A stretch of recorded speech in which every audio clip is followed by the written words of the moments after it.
Hello and welcome to Learn to Drive the Easy Way. I'm approved driving instructor Michael Gambin and I'm going to show you how to drive manual, automatic and cars fitted with disability controls in the easiest way possible.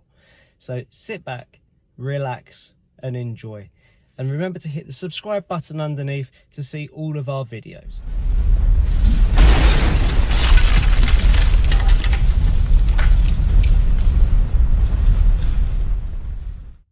So in this video, we're going to talk about motorways.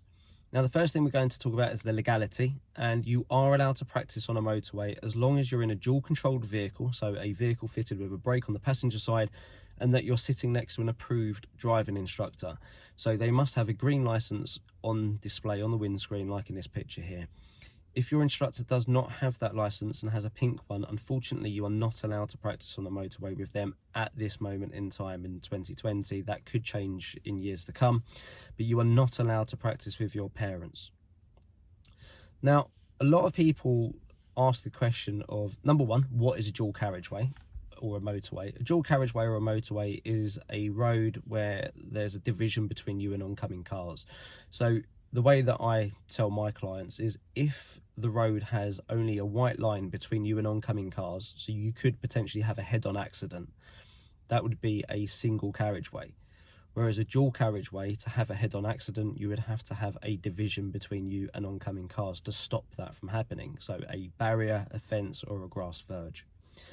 And what's the difference between a motorway and a national speed limit dual carriageway is really, number one, the speed limits are different for various types of vehicles. So buses, coaches, minibuses, trucks, they have got different speed limits on a national speed limit dual carriageway A road compared to a motorway, like in this picture here.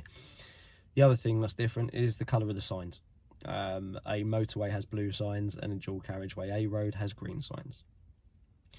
Now, in the video that we're going to see shortly, you are going to see me driving for about 15 minutes, and it will show you how to deal with different types of scenario on the motorway.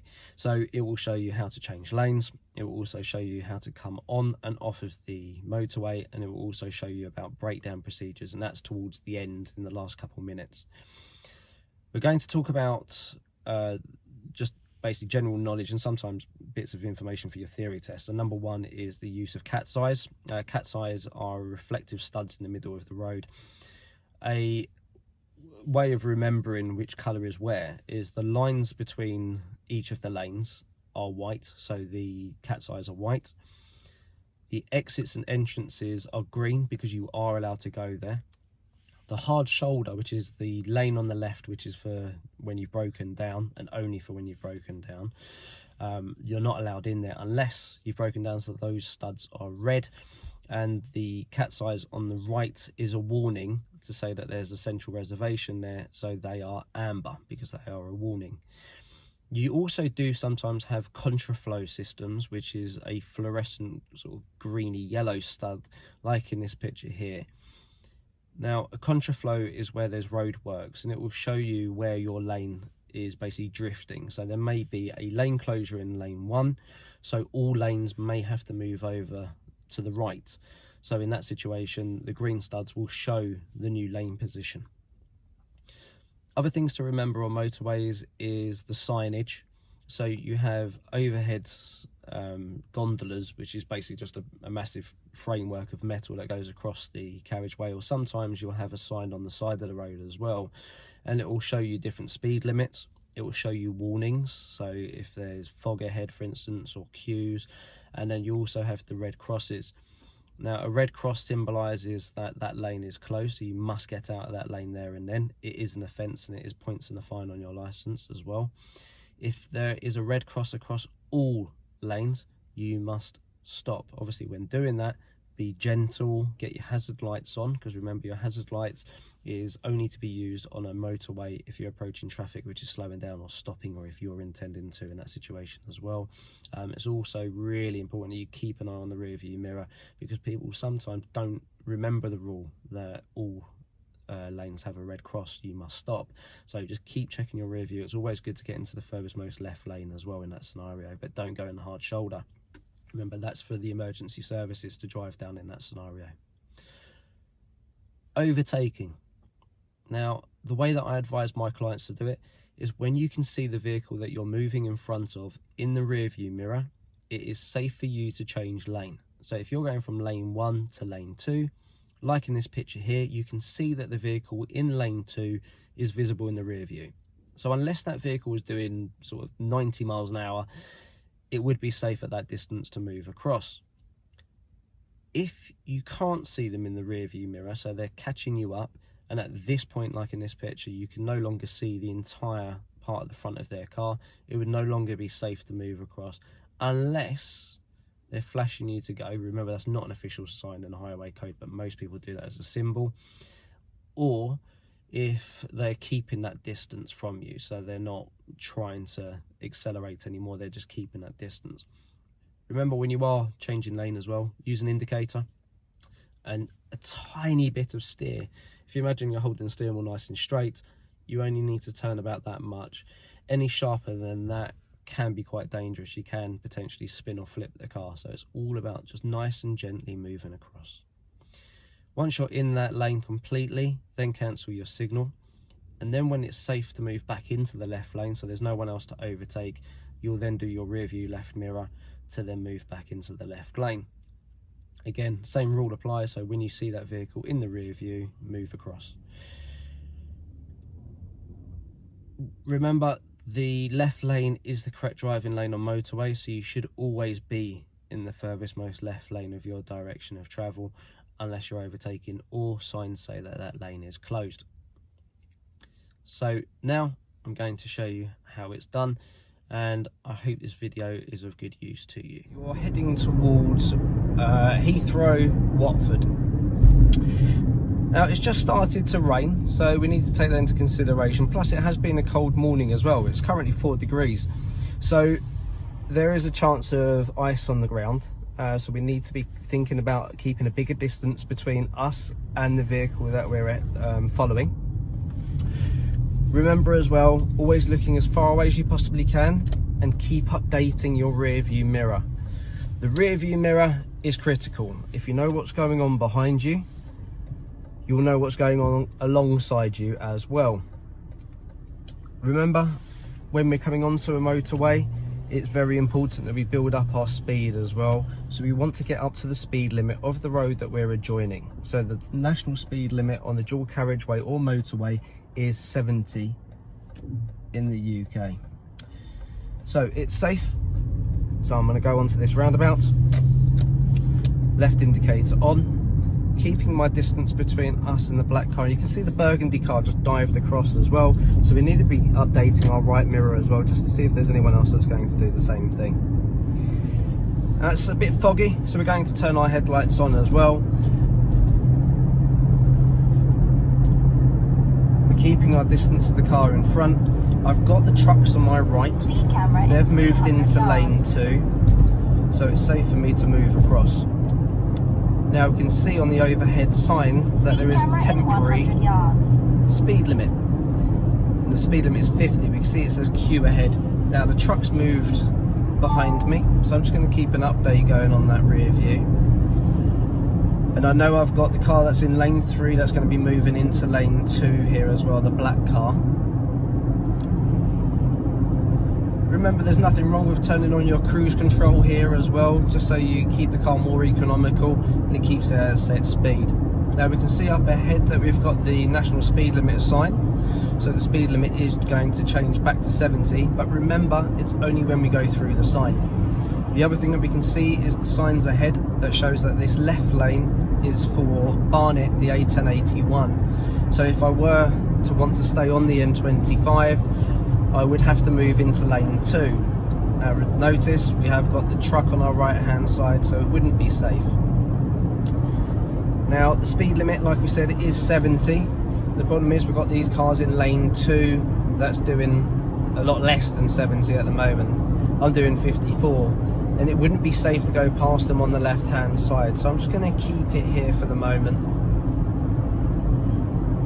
Keep the updates going, so I still know I've got the truck on my right hand side.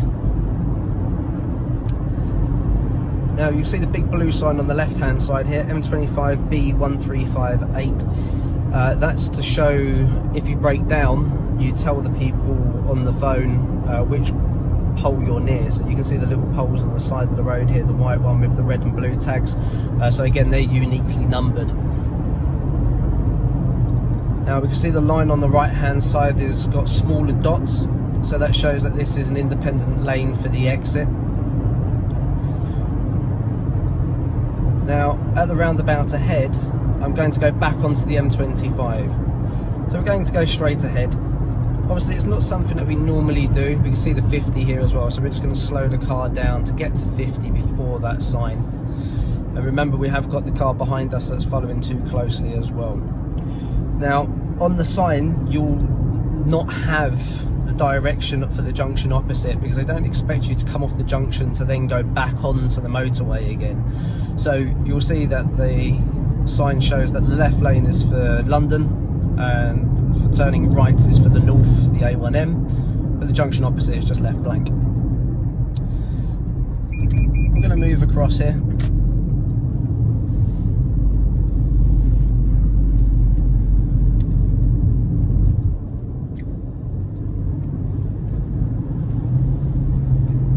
I'm going to stay in this lane because it says for the M25.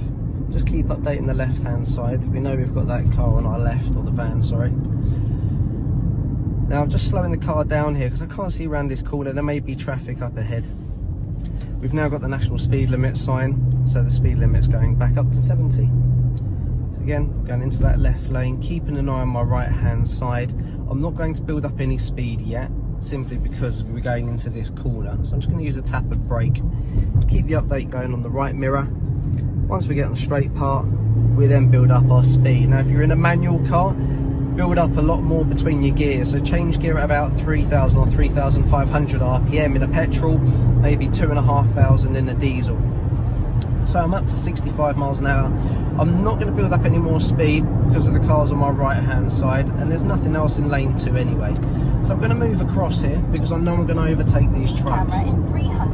Now we can see there's nothing in lane 3, so I'm just going to be moving across, and I'll keep updating that right mirror so I know I'm getting overtaken by the truck there.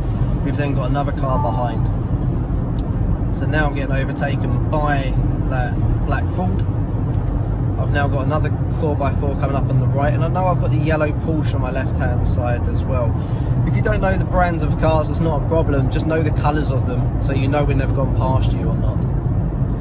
So there's no one else to overtake at the moment, so I'm going to move back into the left lane. Again, keep updating that left mirror. Now I can see that the cars move from lane 1 to lane 2, so I've got to be aware of that. They've slowed down quite a bit here as well, significantly, so I'm again going to be moving back into lane 3 so I can do my overtake. Now the key is to maintain your speed. Obviously that's not particularly possible when the motorway is as busy as it is at the moment. But I'm up at 70 now. Again, I'm just updating, so I know we've got the cars behind us, but they're quite a big distance behind, so it's not too much of an issue.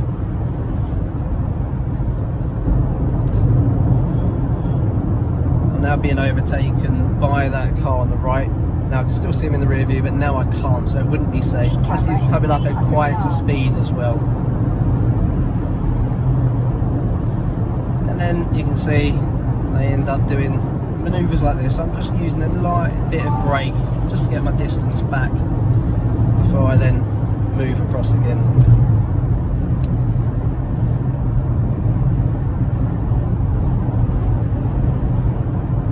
Now I am slowly catching up this Audi, so I'm going to stay in this lane position.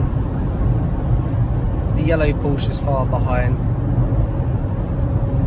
Now on my display it's saying 70. Remember, that's not going to be completely accurate. You may see in the GPS at the bottom of this screen it might be saying 66. I'm now going to move back over again. I'm going to keep an eye on this truck on my left hand side just in case they move into this lane at the same time. That allows this yellow Porsche to get past us because the Audi then started to build up its speed again. Again, just updating my rear view, know about the truck. As soon as I see the truck in the rear view, it's then safe to move across. Remember, keep updating the left mirror, make sure it's safe. I know I've got the 4x4 coming up in the lane 3 here, the silver car. and I can see that I'm going to be catching up this truck as well. I can see the brake lights up ahead, so I've just eased off the gas pressure. In fact, I'm not even touching the gas at all, I'm just letting the car settle. I've now gone back on the gas again to maintain. I'm being overtaken by the black car again. It's not safe because he's no longer in my rear view mirror. I can see the green truck in the left hand side. It seems to have its fog lights on, but just be careful because there may be a problem with their brake lights. The visibility is not impaired enough to warrant having our fog lights on. Remember, fog lights should be used when visibility is less than 100 meters.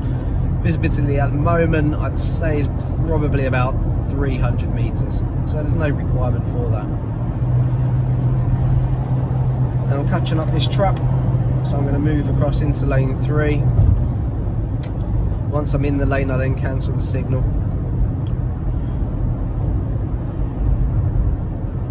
Now I'm just going to ease off the gas a little bit. There's no need to overtake here because, again, they're not massively below 70 here. On my display I'm showing 64 miles per hour.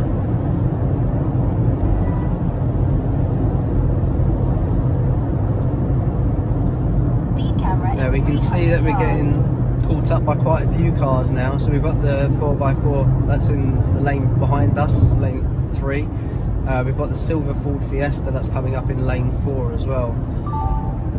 I know that silver car is still visible in my rear view, so if I do need to change lane, it is safe at the moment, whereas now I can't see it in the rear view, so now it would not be safe. Again, I've just come off the gas. I can see that that white car was going to be moving into this lane, so I'm just going to settle the car in preparation for that. Nothing in lane 4 at the moment, so if we need to change lane we can. We can see it's a nice open road ahead of us, although there are 3 trucks in lane 2. So any of those trucks, or 4 trucks, sorry, any of those trucks might move across into this lane. So again, we're just preparing, so if we need to move across now, we can. It is safe because there is nothing in lane 4. Now I need to be coming off at this next junction, so I need to be moving into that left lane when it's safe. I've got a mile to do it. Now, the truck in lane 2 has now moved into lane 1, so I want to move across. Again, waiting for that truck to be in my rear view. We can see that they are now in the rear view, so I'm going to move across. And again, we do not go past vehicles on the left hand side unless they're in slow moving traffic. This truck is not in traffic, so we need to stay behind the line of that truck. Remember, the blind spot on these trucks, especially on the passenger side, is quite big, and that number plate shows us that it is a foreign truck. It's an Irish truck, but that does mean that the driver is still on the right hand side of the cabin, so the blind spot on the left hand side is bigger. Remember, if it's a European truck, apart from Cyprus, they will all be left hand drives. Blind spot is actually bigger on the our driver's side, so when you're overtaking in the conventional way, give yourself that extra space and make sure you get away from their blind spot as soon as you possibly can. So we're just moving across into this exit. Now I'm coming up to a roundabout. I'm just going to ease off the gas from now. I'm not touching the petrol at all. I'm just letting the car slow itself down, and remember, when you're doing this, the car uses no fuel at all, so this is free driving at the moment. I'm now using some brake. I'm taking my speed down, and I'm just going to hold it back for these pedestrians. My indicator's gone on. I'm looking in preparation for the roundabout before I then build up my speed, and the speed limit here is 50.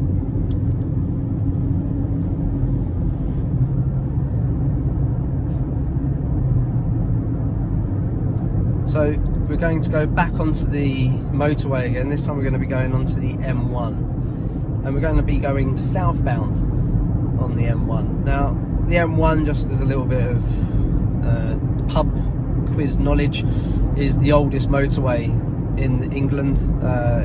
It was basically the reason for it being called the M1 is because it was the first one, and it goes from London to North Midlands.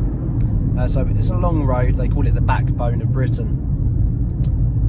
Now, because it's an old motorway, they are sprucing up some of it, so some of it is being turned into a smart motorway, but a lot of it still is old motorway and old motorway surface as well, so it uses concrete rather than tarmac. So it's a bit of a rough ride, and you might struggle to hear me a little bit, so I'm gonna have to talk a little bit louder to compensate for it. So we can see that the M1 is in brackets here, so it means it heads towards the M1, so it's not going to be going directly onto the M1 straight away. I will have some other road options that I can have. So you can see we've got the road on the left here and then this next road, but now the sign goes blue, so that does show that this is a specific motorway now. I have no other option but to go on it. So again, I'm going to keep my distance from the truck in front because I need to be able to build up my speed. If I'm too close, I won't be able to do that. I'm already checking my right shoulder, so I'm seeing if there's anything in lane 1. There isn't anything, so I'm going to build up my speed, and I know I'm going to be able to accelerate this truck, so I'm going to move across straight away into lane 2. You can hear the noise, it's a lot louder. The road surface isn't black, it's this sort of browny beige, so you're going to feel a little bit more road noise and road feel from this as well. It doesn't mean that it's any less grippy, and you're actually less likely to have potholes on these types of road surface as well. There's something to take into consideration. Now we can see again that we've got the van up ahead that's got its fog lights on, so we're taking that into consideration. Again, just keep your distance. We're going to come off at this junction. We can see it's in 1 mile. We've got the hard shoulder here though on the left. Now it's junction 5, which was that black square with a white number. Back to the hard shoulder. If we do break down, we need to be moving across into that as much as we possibly can. Left indicator on, not hazard lights. Remember, the hazard lights is to show people that you've broken down or that you're slowing down for a traffic up ahead. So left indicator, move across, get into the furthest point of the left, the furthest left part of the hard shoulder, and it's always advisable to get out of your vehicle as well.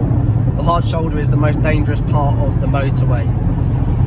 Ladies, I'd advise you to sit in the car though with the door open in preparation to jump out. Have your back against the dashboard, looking out the rear window so you can see if anyone is drifting across. Now we've got the 300-yard sign, 200-yard sign and 100-yard sign here on the left. When we get to the 100-yard sign, that's my prompt to use my indicator, and then we move off. Again, just easing off the gas, allowing the car to settle. Once I'm in the lane, I cancel my indicator. So I hope that video has helped, and if you have any questions, feel free to pop it in the comment section below and I'll help as soon as possible. And I look forward to seeing you on the next video.